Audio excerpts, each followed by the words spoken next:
Drug तस्करी रोकने के नाम पर शुरू की गई कार्रवाई धीरे धीरे दक्षिण अमेरिका में एक बड़ी जंग का रूप ले रही है, क्योंकि अमेरिकी सेना लगातार कैरेबियन समुद्री क्षेत्र में छोटे जहाजों पर हवाई हमले कर रही है।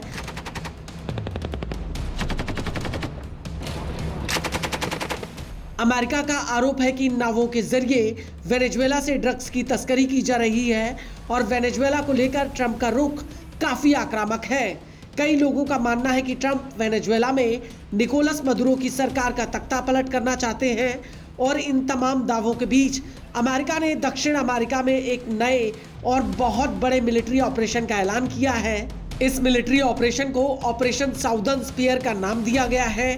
अमेरिका का कहना है कि यह मिलिट्री ऑपरेशन ड्रग्स के ऊपर एक जंग है। इस ऑपरेशन को लेकर अमेरिका के डिपार्टमेंट ऑफ वॉर के सेक्रेटरी पीट हेग्सेथ ने अपनी एक सोशल मीडिया पोस्ट पर जानकारी दी है। अपनी इस पोस्ट में उन्होंने कहा कि आज मैं ऑपरेशन साउदर्न स्फीयर का ऐलान करता हूं। हमारी मातृभूमि को उन नशीली दवाओं से सुरक्षित करें जो हमारे लोगों को मार रही हैं।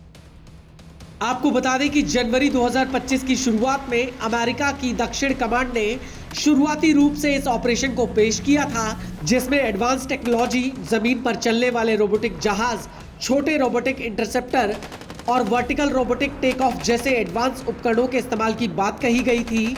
आपको बता दें कि इस पूरे मिलिट्री ऑपरेशन के केंद्र में वेनेजुएला के राष्ट्रपति निकोलस मदुरो और उनकी सरकार है और इसी वजह से कैरिबियन इलाके में अमेरिका की एयर, नौसेना और थल सेना ने मौजूदगी बढ़ा दी है।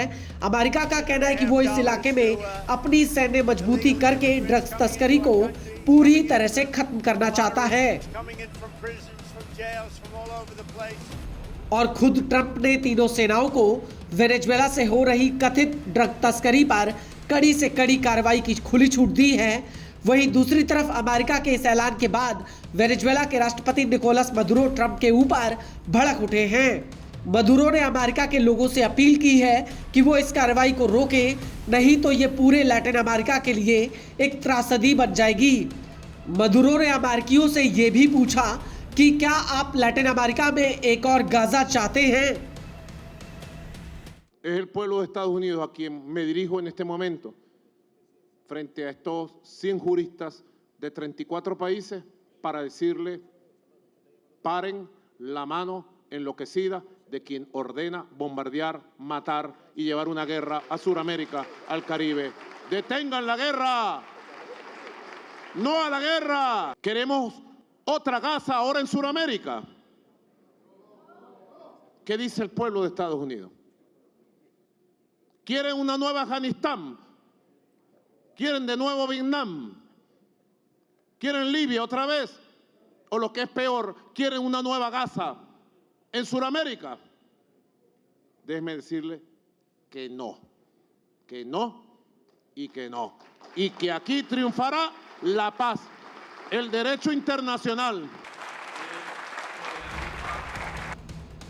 मदुरो का दावा है कि ट्रंप ड्रग तस्करी की आड़ लेकर वेनेजुएला की सत्ता बदलकर हमारे संस्थानों को चुराना चाहते हैं।